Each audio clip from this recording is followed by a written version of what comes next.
Hi, my name is Allie Anderson, and I'll be talking about the uses and gratifications theory.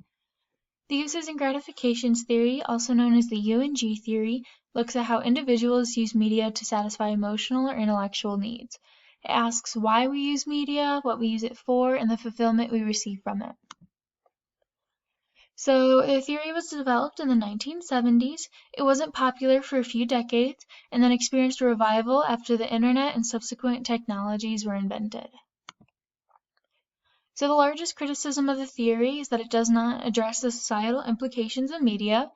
The theory is largely based off of research done through individual interviews, so it's not really reliable when applied to societies or on a large scale.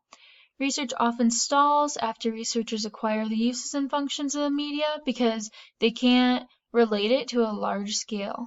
This is why the theory was not popular in the past and why it struggles now. A modern application of the U and G theory would definitely be video games.